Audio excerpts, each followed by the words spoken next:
হলদে রঙের আগুনে জার্সি গায়ে চাপিয়েই যেন মোস্তাফিজ হয়ে উঠেছিলেন ম্যাজিশিয়ান। পুরনো ধার আর নতুন ভারে গেলবারের আইপিএলের শুরুটাই চেন্নাইয়ের হয়ে রাঙান তিনি। অনেকেই বলেছিলেন ধোনির হাতের ছোঁয়ায় পুরনো বারুদ ফিরে পেয়েছেন ফিজ। দুর্দান্ত সব বলে মাতিয়েছিলেন ক্রিজ। এবার আইপিএলে কোন দলের জার্সি গায়ে তুলবেন ফিজ, সেটা জানতে এখনো কয়েক ঘন্টার অপেক্ষা। তবে আইপিএলের নিলামের প্রথম দিনেই রবিচন্দ্রন অশ্বিনকে দলে ভিড়িয়েছে চেন্নাই ৯ কোটি ৭৫ লাখ রুপিতে। ২০০৯ সালে সিএসকের জার্সিতেই অভিষেক হয় অশ্বিনের।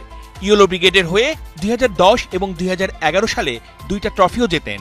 চেন্নাইয়ের সাথে দীর্ঘদিনের সম্পর্ক ছিন্ন হয় ২০১৫ সালে। Rising Pune Super Giants, Kings 11 Punjab, Delhi ক্যাপিটালসের পর রাজস্থান রয়্যালসের হয়ে শেষ ৩টা মৌসুম খেলে আবার ফিরলেন নিজের চেনা ডেরায়। আইপিএলে এই ভারতীয় স্পিনার ২১২টা ম্যাচ খেলে নিয়েছেন ১৮০টা উইকেট।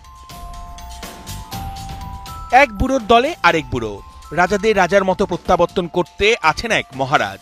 বিশ্ব ক্রিকেটে যিনি ক্যাপ্টেন কুল, আর আইপিএলের মহা গেম চেঞ্জার, যিনি তুড়ি মেরে সবাইকে উড়িয়ে দিয়ে নাটাইয়ে আঙুল টেনে উড়িয়েছেন সফলতার ঘুড়ি। ৪২ ডিঙানো হাতেই তিনি ব্যাটকে বানাবেন তরবারি, টর্নেডো তুলে প্রতিপক্ষকে দিবেন ঘাবড়ে।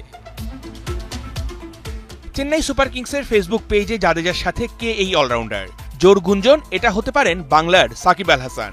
সম্ভাবনাটা কিছুটা হলেও কি কঠিন হয়ে গেল নিলামের প্রথম দিনেই চেন্নাইয়ের অলরাউন্ডার রাচিন রবীন্দ্রকে ধরে রাখাটা?